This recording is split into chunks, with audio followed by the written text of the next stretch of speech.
Começa agora mais um Repórter Uniara. E hoje vamos tratar de educação e o uso dos meios eletrônicos. E para falar sobre isso, estamos aqui hoje com o professor Valdemar Setzer, que é professor titular do Departamento de Ciência da Computação do Instituto de Matemática e Estatística da USP.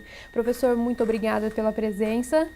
Eu é que agradeço o convite de fazer essa entrevista e cumprimentar os araraquarenses, é isso? Isso, correto.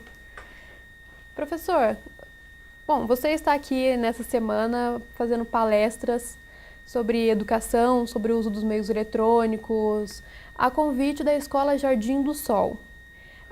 Conta mais pra gente como foi esse convite, qual o motivo dessa iniciativa da escola. Sim.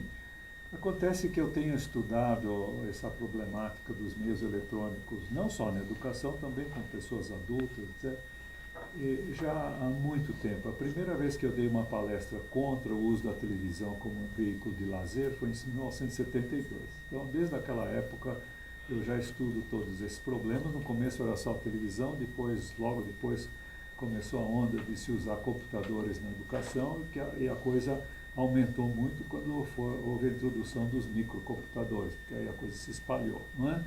E posteriormente surgiram os videogames, não é? Completando essa tríade de televisão, videogame e computador, e ainda com o computador apareceu a internet, agravando toda essa situação em relação à educação.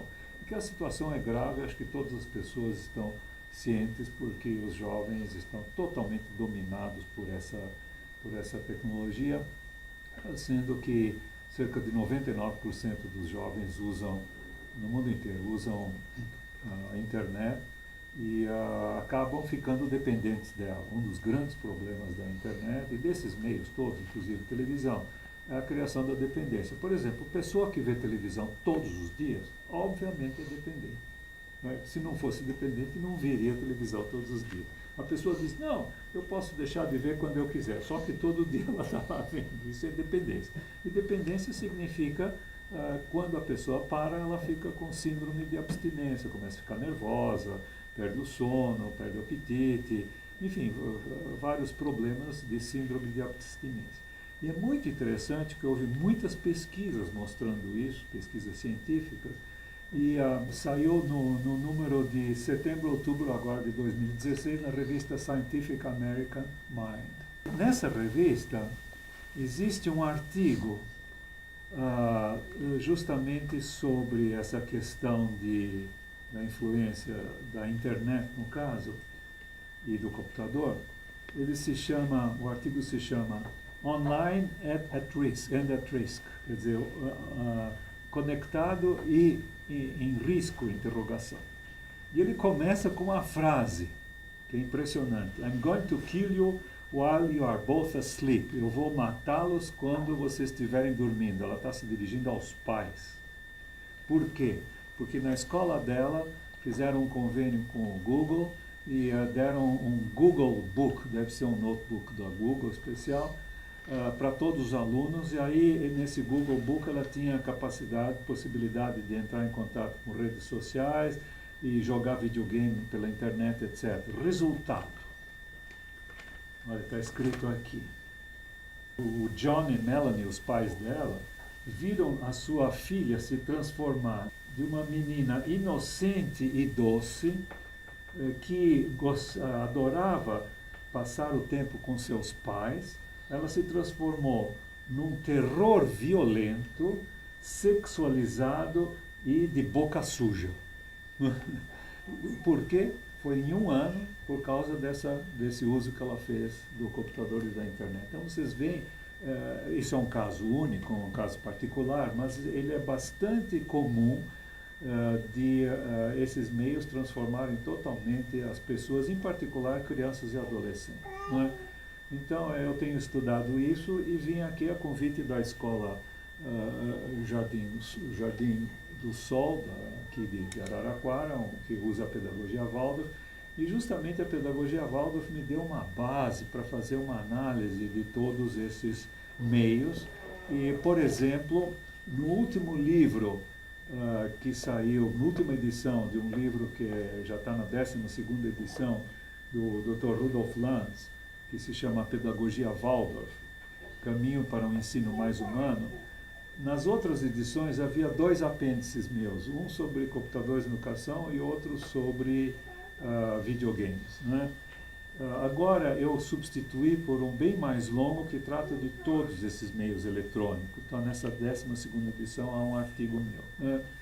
E eu estendi esse artigo bastante, vou colocar em meu site em português, ainda não coloquei, e enviei a tradução para o inglês para uma editora na Inglaterra, que já publicou um livro meu sobre computadores na educação. Vamos ver se eles publicam isso também, porque ficou bastante grande.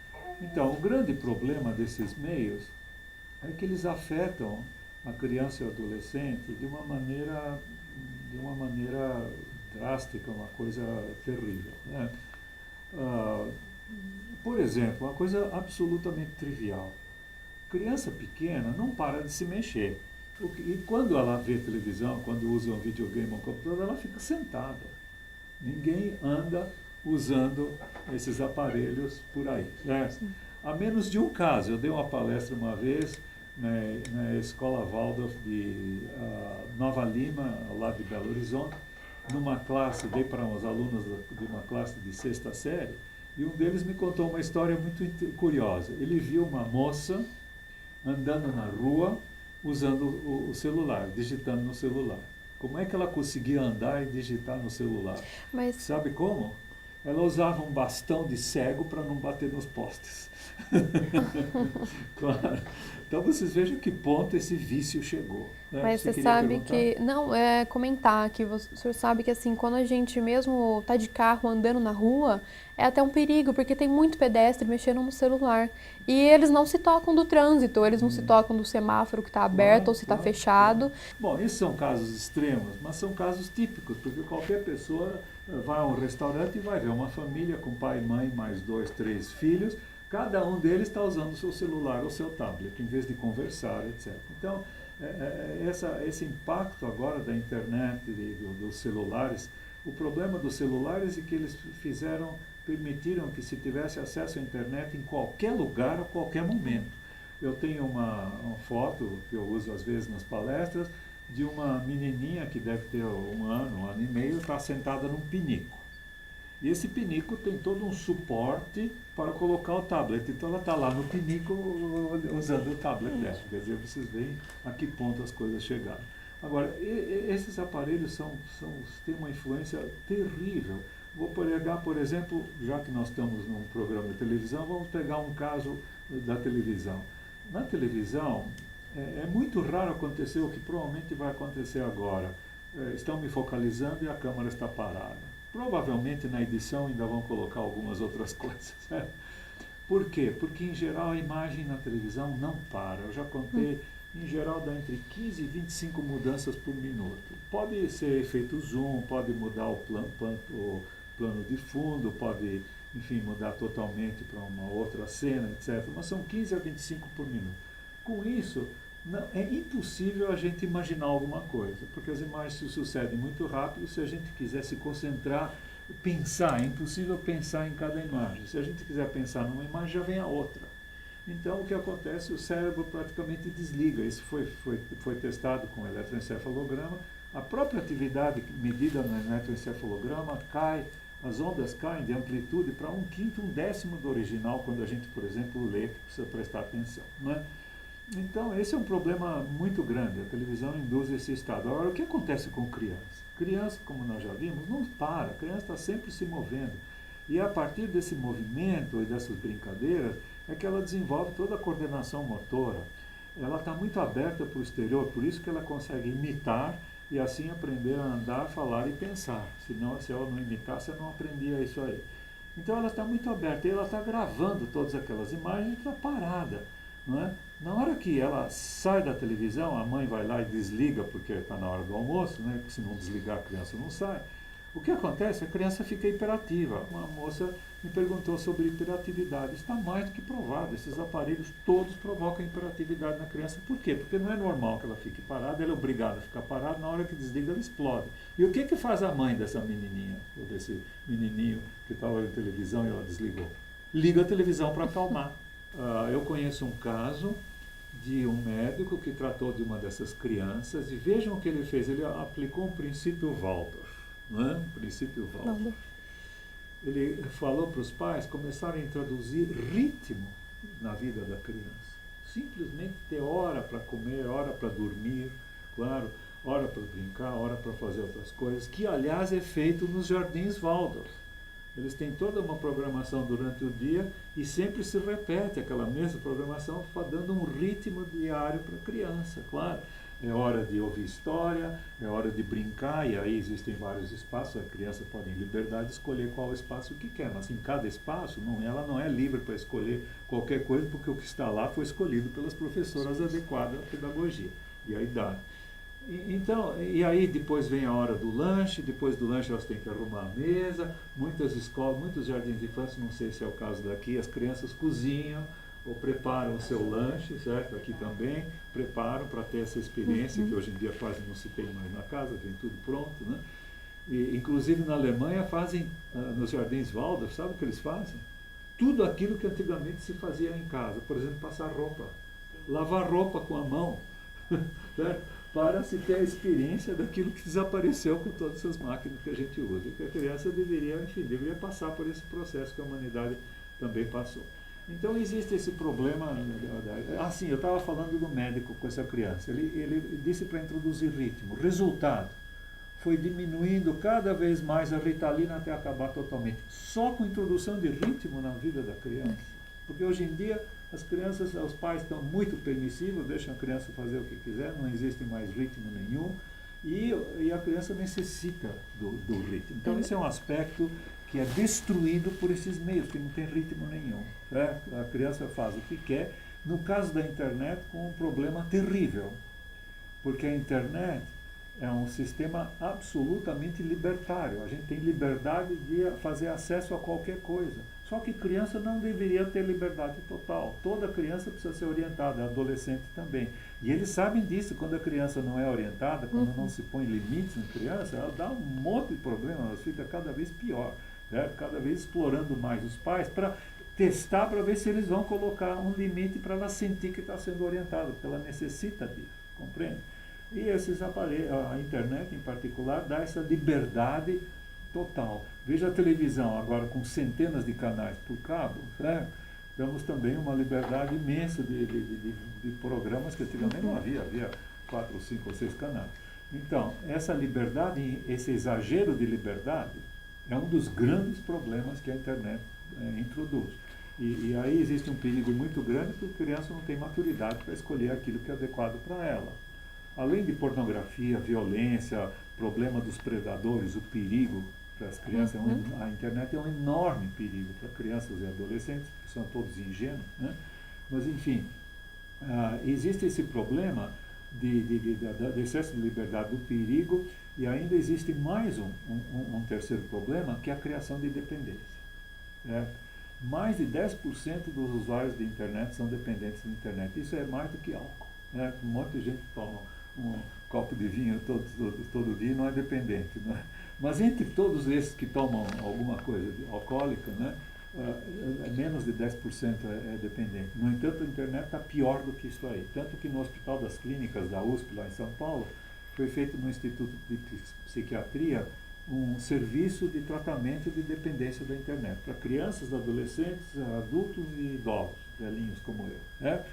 E esse programa, que foi feito pelo Cristiano Nabuco de Abreu, que publicou um livro junto com uma americana que se tornou muito famosa porque ela fez um teste de dependência de internet. Ela criou um questionário que é um teste de dependência de internet. A Kimberly Young, esse questionário chama o questionário Young, para dependência de internet. E ele publicou esse livro, que tem 15 artigos de pesquisadores dessa área de dependência de internet. Foi publicado aqui nos Estados Unidos. E esse programa que ele fez lá no Hospital das Clínicas leva de 14 ou 18 semanas, não me lembro muito bem, para fazer a desintoxicação da internet. Bom, então vejam bem, a internet tem um alto risco de criar dependência. Ela é extremamente perigosa para crianças e adolescentes. O número de crianças e adolescentes que receberam e-mail indesejável é enorme, eu não me lembro mais, 60%, 70% já receberam e-mail indesejável. E ainda temos o problema de excesso de liberdade. Ora, qualquer coisa que seja perigosa, que cria dependência, vicia, ou dá liberdade demais, não devia ser usado por criança e adolescente. Só isso eu acho que eliminaria o uso da internet para crianças e adolescentes. Os outros meios, televisão, videogame, computador, eles têm seus, além disso ainda tem outros problemas, né? E, então isso é que eu tenho estudado, eu tenho feito palestras. Eu não tenho confiança de que vou convencer muitas pessoas, mas eu espero convencer pelo menos alguns. Então, dos 140 de ontem lá do Senac, eu espero que alguns tenham se tocado e mudem sua qualidade de vida, mudem seu padrão de vida. Por exemplo, a televisão é absolutamente desnecessária. Não há nenhuma necessidade de se ver televisão, desde que, por exemplo, se leia um jornal, né? Quem nunca lê jornal, talvez obtenha algumas notícias pela televisão. Mas também não é um veículo muito apropriado para isso. Eu sugiro aos telespectadores que façam um teste. O teste é o seguinte: deixem uma pessoa ao lado assistir o noticiário nacional de qualquer transmissora.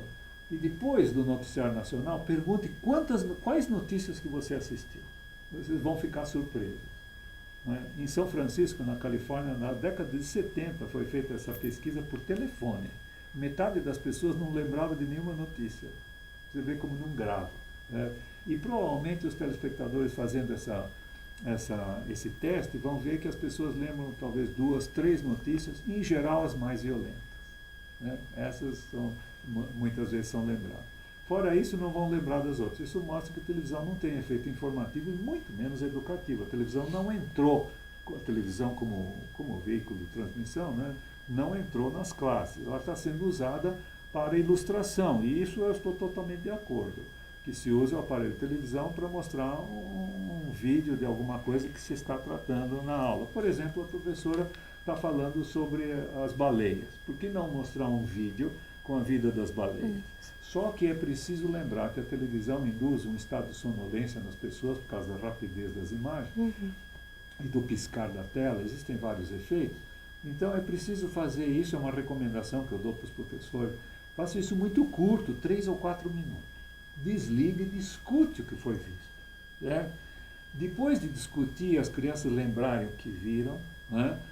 Novamente passa o mesmo trecho, 3, 4 minutos. Desliga, novamente dizer o que mais que vocês lembram agora sobre aquilo lá, para entrar no consciente. E depois vai para o próximo trecho. Se passar por meia hora, as crianças adoram aula de audiovisual. Sabe por quê? Elas podem dormir. Ficaram a noite inteira jogando videogame. Né?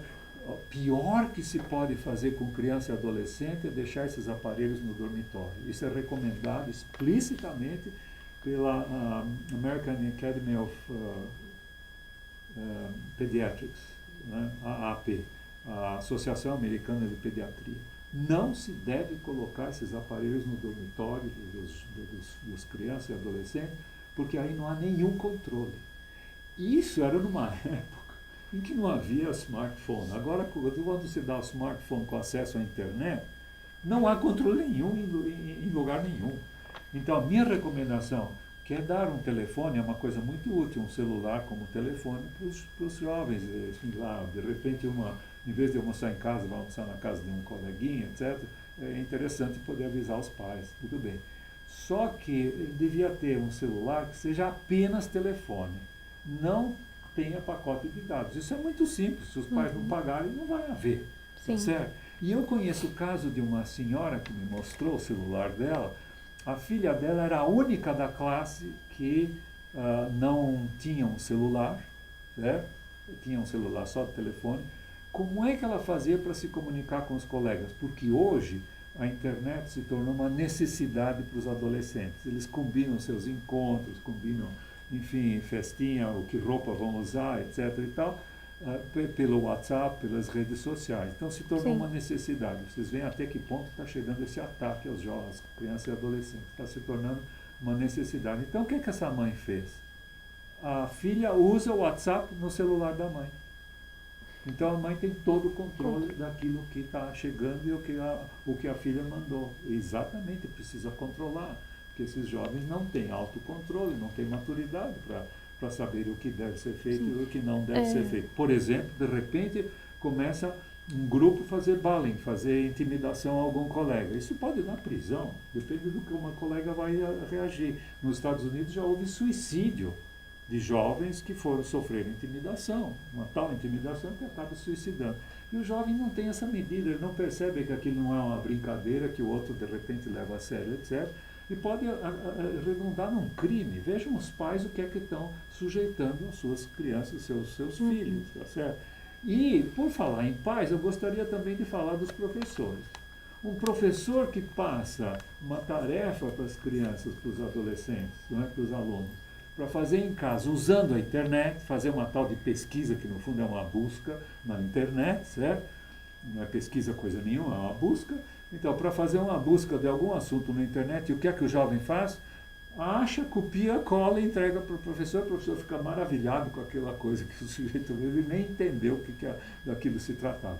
Mas quando um professor passa uma tarefa usando a internet, os alunos usarem a internet, o que está acontecendo? Ela está colocando esses alunos em perigo, porque eles não vão apenas fazer aquilo lá, eles vão aproveitar e fazer as outras coisas, vão entrar em contato com o predador, eles vão ter um perigo de viciar, de adquirir o vício. Então, o professor não deve passar tarefa para os alunos, né, usando a internet. E eu queria recomendar que os telespectadores não ficassem apenas nas minhas palavras, mas que lessem, por exemplo, um artigo que eu escrevi bastante extenso, que se chama Efeitos Negativos dos Meios Eletrônicos em Crianças, Adolescentes e Adultos, e que cita literalmente mais de 100 artigos científicos corroborando as minhas ideias.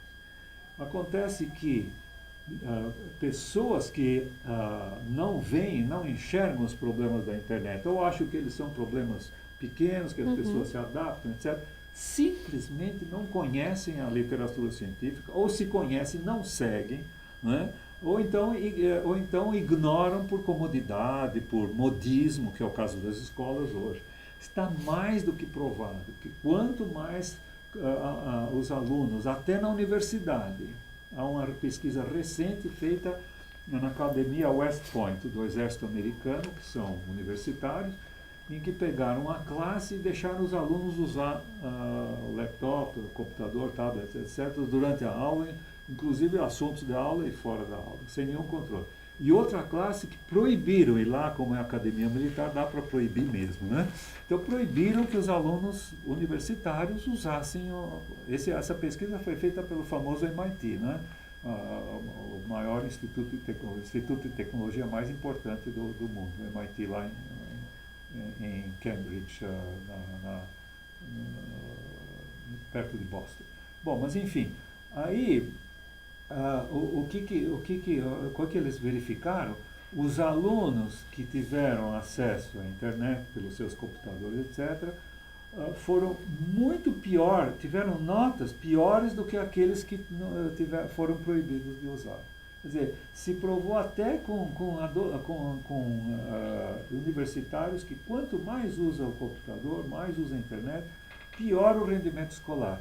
E houve uma pesquisa nesse sentido feita na Unicamp, pelo professor Dwyer e colegas, que usou os dados do SAEB, do Sistema de Avaliação do Ensino Básico, e chegou a essa conclusão.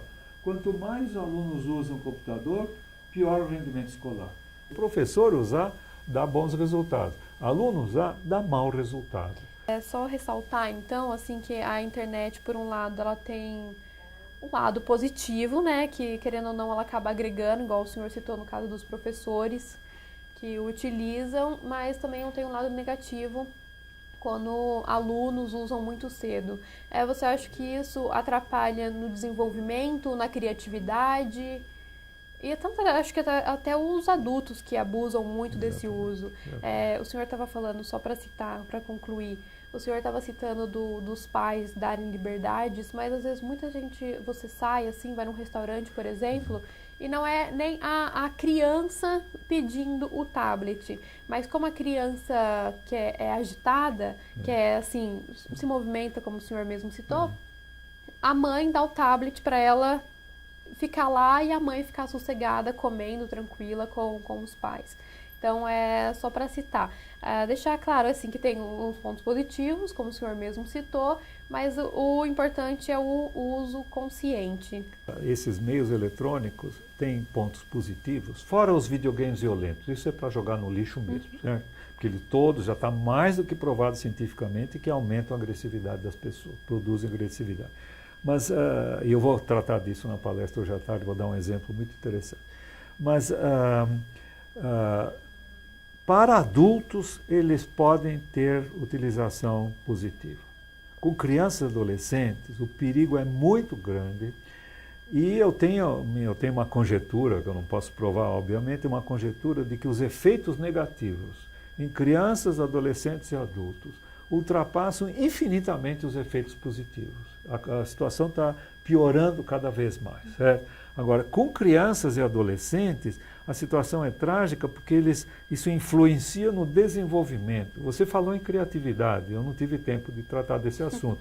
Mas, obviamente, veja, todos esses aparelhos usam tela, todos eles.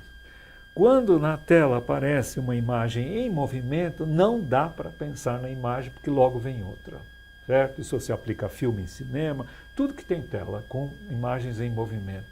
Isso prejudica, inclusive, a imaginação, porque a pessoa não consegue imaginar alguma coisa. Quando a gente lê um livro, né, a gente tem que imaginar. Se é um romance, imagina o personagem, o ambiente, etc., a trama toda. Se é um livro científico ou de filosofia, a gente fica associando conceitos. Então, é preciso prestar uma atenção, usar um pensamento muito consciente, muito profundo, né? E justamente o que não dá para fazer quando se usa a tela. E isso prejudica a imaginação e, portanto, a criatividade. E hoje em dia qualquer empresa quer funcionários criativos que tragam novas ideias, novos produtos, novas maneiras de lidar com os clientes, enfim. Então, a criatividade é muito, como se diz, muito apreciada. No entanto, esses aparelhos prejudicam a criatividade. Eles prejudicam a criatividade de um adulto. Imagina se uma criança e um adolescente não chegaram a desenvolver, ou esses aparelhos, o que eles fazem é matar a fantasia infantil. Todas as crianças têm fantasia, né? Esses aparelhos matam a fantasia e, portanto, matam a criatividade. Então, você citou criatividade. Mas eu agradeço imensamente ter tido a chance de falar para os seus telespectadores. E, novamente, eu queria dizer, não fiquem nas minhas palavras. Vão estudar, vão observar e, principalmente, observe-se a si próprio, né? Ontem, na minha palestra, lá no Senac, né, eu citei que em várias palestras eu fazia uma observação, que eu apostava que várias pessoas, inclusive ali na audiência, ao acordarem de manhã, antes de irem ao banheiro, vão ver se chegou alguma mensagem. Isso é claramente um sintoma de dependência. Então, a pessoa deve se examinar, fazer um esforço muito grande e diminuir. E finalizando, eu gostaria de dar um exemplo pessoal. Eu tenho um smartphone, certo? Ok? Eu não uso e-mail nesse smartphone, nunca usei. Não uso para navegar pela internet, né? Eu tenho pacote de dados, uso o Waze para fazer lá em São Paulo, para saber qual é o melhor caminho para eu dirigir. Eu uso um WhatsApp que só tem um grupo, que é a minha família, certo? Para a gente se comunicar na família, eu não tenho nenhum outro. Certo? Né? Então, para essas coisas eu uso o pacote de dados. Não uso para mais nada. Por quê? Porque se eu começar a usar e-mail no celular, navegar pelo celular, pegar notícias pelo celular, eu vou ter que ficar me controlando para não usar a cada momento em qualquer lugar. Então, para que eu vou precisar lutar comigo mesmo? Eu simplesmente não uso. Se eu quero usar e-mail, eu vou para a minha casa, vou aqui para a casa do Gilberto e da Zélia, que estão me recebendo com muito carinho na casa deles, né? E felizmente tem Wi-Fi, eu posso ver os meus e-mails, que recebo 1 tonelada todos os dias. Então, a situação é essa. Eu recomendo que os telespectadores, observem, estudem, como eu fiz. Eles podem começar com meus artigos, tem muitas referências lá. E, principalmente, observem-se a si próprios e comecem a fazer um esforço muito grande para se autocontrolar. Muito obrigada pela participação. Daniele Cumpre para o repórter Uniara.